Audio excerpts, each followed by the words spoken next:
ராணிப்பேட்டை மாவட்டம் பானாவரம் அடுத்த மேட்டுக்குன்னத்தூர் பகுதியைச் சேர்ந்தவர் கோபி விவசாயி. இவரது 9 வயது மகள் மோனி, 7 வயது மகன் சுஜன் மற்றும் அதே பகுதியைச் சேர்ந்த விவசாயி சரவணனின் 7 வயது மகன் புவனேஸ்வரன் ஆகியோர் இன்று விடுமுறை தினம் என்பதால் வீட்டு முன் விளையாடிக் கொண்டிருந்தனர். பிறகு சரவணனுக்கு சொந்தமான விவசாய நிலத்திற்கு அருகில் உள்ள குளத்தில் குளித்தனர். சமீபத்தில் பெய்த மழையால் குளத்தில் நீர் நிரம்பியிருந்தது.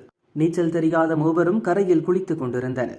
ஆபத்தை உணராமல் ஆழமான பகுதிக்கு சென்றதால் திடீரென தண்ணீரில் மூழ்கினர். சிறுவர்கள் அலறல் சத்தம் கேட்டு அக்கம்பக்கத்தில் இருந்த விவசாய தொழிலாளர்கள் ஓடிப்போய் காப்பாற்ற முயன்றனர். அவர்களால் முடியாததால் போலீசார் மற்றும் தீயணைப்பு துறையினருக்கு தகவல் அளித்தனர். தீயணைப்பு வீரர்கள் விரைந்து சென்று குளத்தில் தேடும் பணியில் ஈடுபட்டனர். நீரில் மூழ்கிய மூவரையும் மீட்டு அருகில் உள்ள அரசு ஆரம்ப சுகாதார நிலையத்துக்கு கொண்டு சென்றனர். அவர்களை பரிசோதித்த டாக்டர்கள் மூவரும் ஏற்கனவே இறந்துவிட்டதாக கூறினர். குடும்பத்தினர் கதறி அழுதனர்.